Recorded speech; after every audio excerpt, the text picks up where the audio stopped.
shape, so it's going to go forward kind of like an A-line bob. The reason I'm going to do this, it's a symmetrical cut, very foundational. This is not a highly requested haircut in the salon currently, but the reason I like doing it is because it really focuses on balance and working on shape and really your finger angle, everything. So I'm doing this more as an exercise. I really just wanted to cut a bob today, so we're going to go through and cut it. So sectioning is simple, all the way down the center, all the way down center back, and then I section from the occipital bone over to behind the ear, and then I start right in the nape and I take diagonal forward partings, really following the jawline, and that's the goal here.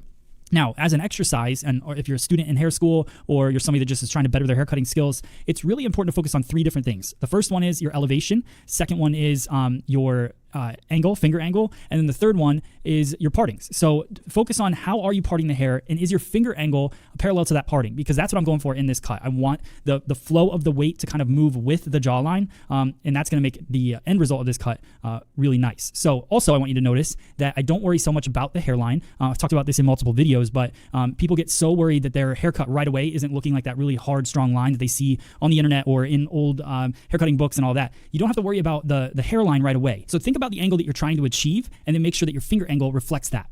So continuing through the right side. Now, this is the thing that changes. So my fingers were pointing up in the beginning of the left side. Now my fingers are pointing down. This is how I like to cut a graduation. This is how I learned it. It's more comfortable for me. Some people like to keep their fingers pointing up the whole time, or will scoop the hair more. I like pushing the new hair into the guideline. So I've seen it successful both ways, but for me, it works the best to really just focus in and comb the hair consistently every time. My finger angle is easy to keep, but the combing of the hair is what makes hair cutting so difficult. For me, what really separates a good hair cutter and a great hair cutter is how well they comb and section. So because the better you comb, the better you section the hair, the cleaner your work, the more consistent your work's going to be.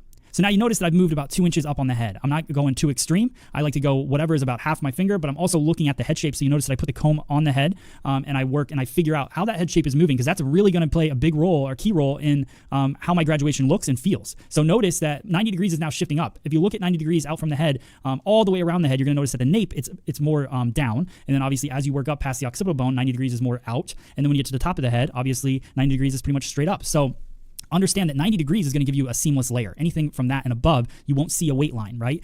So anything below 90 degrees, you will get a weight line. So as I'm going through and cutting this graduation, I obviously want a weight line, but I don't want that weight line to be too heavy. So that's what's really going to separate your haircuts from everybody else's. When you learn in beauty school, 45 degrees is a bob. That's not necessarily the truth. I mean, it is a bob. It's a graduation, but it's not necessarily exactly the angle that you want to take, because somebody that has a high density of hair, a lot of hair, they're going to have a super thick bob if you cut it at 45 degrees, that maybe where the weight's not sitting the most flattering on their head shape. And then somebody with really fine hair, it might not kind of build up the shape that you're looking for. So you really got to understand the density, you got to understand the head shape, and then how your finger is angled.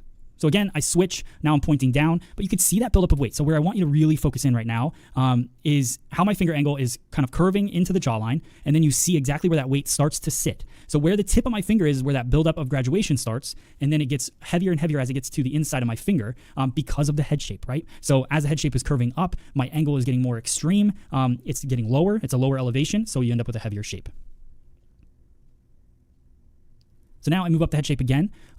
The reason I take this section by section is I really want to hone in on where that 90 degree point is. So obviously as I move up the head shape, the 90 degree point shifts. So I look at where the top part of that section is and where the tip of my finger is, how I'm holding that section, what degree is that at? I'm not like trying to be that specific, but the ones that I understand are 90 degrees, 45 degrees, and 0 degrees, because those are easy to find based on the head shape. So find your 90 degree point, understand that everything above that is going to be layering and everything below that is going to be graduation. It's just really goes into how much graduation do you want, how much layering do you want. Now the one thing I haven't really talked about in this cut yet is that I'm bringing everything straight back. So it's going back to the previous, and then that's pushing the weight forward. So I'm kind of like, the way I look at a traveling guide is that you're grabbing onto the weight and you're traveling across the head, and then you're going to drop it off at some point, right? Because no matter what, wherever you cut hair, at some point it's going to drop off weight. So a traveling guide keeps the weight even, but it's almost like you're carrying it with you, and then you pass it off. So when we go to really throw it to the front, then we'll start over-directing everything back at a stationary point, which will push that weight forward. So just understand that I'm moving across the head, keeping everything straight back to the previous section, because I want a nice balanced shape in the back. And then when I want it to go triangular, that's when I'm going to go into a stationary guide, which will happen in the next section.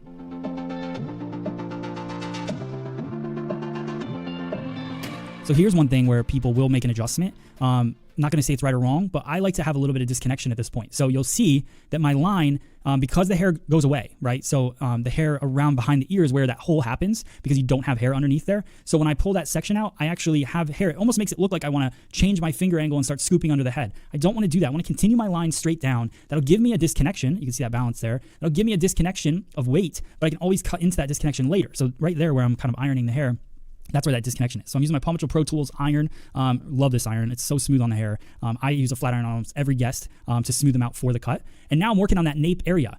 So as I go in, you can see, and notice I'm wearing a microphone. This is actually a live class that if you want to watch it and hear me talk about it while I'm cutting it in a different way, in a long form way, go to fseondemand.com and you can see the full class. If you're on FSE On Demand, just check out our live classes and you can see it.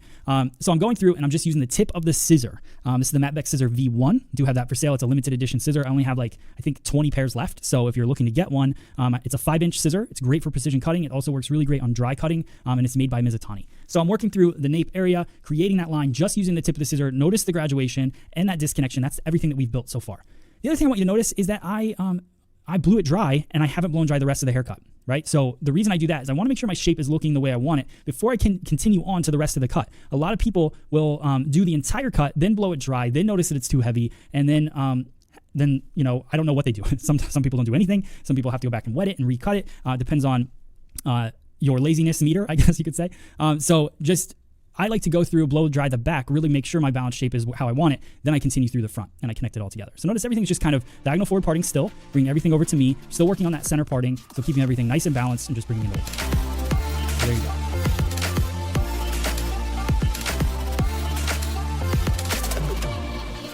So notice I am wetting it down still.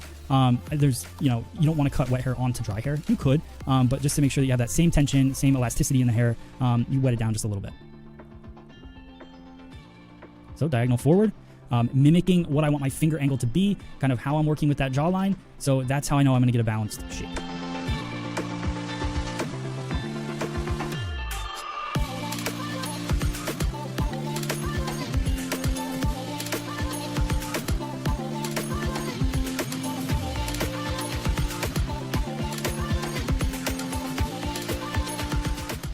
So now I'm going to work through with a flat wrapping technique for the blow dry. I'm using the Ergo paddle brush, just working my way through, and then go back in with the Paw Patrol Pro Tools iron just to smooth things out. And then I'm going to do some dry cutting to connect everything together.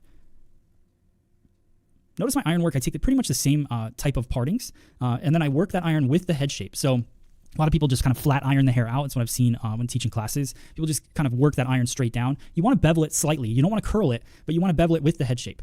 Now I go in dry cutting technique. I like to take out a little bit of weight. You guys know I love the tease cutting technique. If you haven't seen it, look it up on my channel on YouTube or on FSE On Demand. Just type in tease cutting technique and you'll see some videos on it. It takes out some weight, creates some texture, slight layering, but nothing too stacked or anything like that. So I go through and just remove that weight, add the texture, lighten the shape up. And then you notice that I went through with the tip of the scissor and just refined my line to create that A-line look. So right there, doing it again, following the jawline.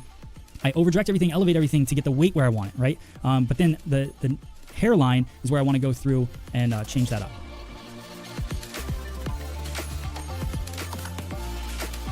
So there we go, finishing up the haircut.